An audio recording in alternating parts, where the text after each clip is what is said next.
প্রিয় দর্শক, আসসালামু আলাইকুম। বিবিসি বাস ইউটিউব চ্যানেলের পক্ষ থেকে আপনাদের সকলকে স্বাগতম। আজকে আমি নিয়ে এসেছি তুস্কাবেলা সিরাপ নিয়ে। এটি মূলত কাশির সিরাপ। যারা চেনেন তাদেরকে ধন্যবাদ, আর যারা চেনেন না তাদের জন্য হতে যাচ্ছে খুব গুরুত্বপূর্ণ একটি ভিডিও। তুস্কা প্লাস সিরাপ প্রতি 5 মিলি সিরাপে আছে guaifenesin BP 100 milligram, levomenthol BP 1.1 milligram এবং ডাইফেনহাইড্রামিন হাইড্রোক্লোরাইড বিপি 14 মিলিগ্রাম। নির্দেশনা অথবা যেসব কারণে এই সিরাপটি সেবন করবেন। তুস্কার সিরাপ শ্লেষ্মাযুক্ত কাশি সহ শ্বাসনালীর উপরের অংশের রোগজনিত উপসর্গ উপশমের জন্য ব্যবহৃত হয় অথবা শুষ্ক কাশি দূর করে।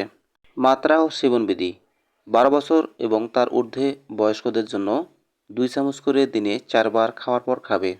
প্রতি নির্দেশনা: যে সমস্ত রোগী গুয়াইফেনেসিন, লেবোমেন্থল অথবা ডাইফেনহাইড্রামিন এর প্রতি অতি সংবেদনশীল তাদেরকে এই ওষুধ দেওয়া যাবে না। যে সমস্ত রোগী মোনোঅ্যামাইন অক্সিডেজ ইনহিবিটর সেবন করেছেন তারা এর সেবন বন্ধের দিন থেকে 2 সপ্তাহ পর্যন্ত এই সিরাপ নিতে পারবে না। 12 বছরের নিচে যাদের বয়স তারা এই সিরাপ সেবন করতে পারবে না। পার্শ্ব প্রতিক্রিয়া: মুখ, ঠোঁট, জিহ্বা ফুলে যাওয়া, অ্যালার্জি প্রতিক্রিয়া, অসাড়তা, মাথা ঘোরা, ঘুম ঘুম ভাব, ঝাপসা দৃষ্টি, মুখ, নাক, গলার শুষ্ক ভাব, বমি বমি ভাব ইত্যাদি পার্শ্ব প্রতিক্রিয়া দেখা দিতে পারে। সতর্কতা: যে সমস্ত রোগী যকৃত, বৃক্ক, প্রোস্টেটের রোগে ভুগছেন তাদের ক্ষেত্রে এই ওষুধ ব্যবহার করা উচিত নয়। অ্যালকোহল সেবন বর্জনীয়। অন্যান্য ওষুধ যেমন ট্রাঙ্কুলাইজার, বারবিচুরেট, কোডেট ব্যবহারে সতর্কতা নেওয়া উচিত।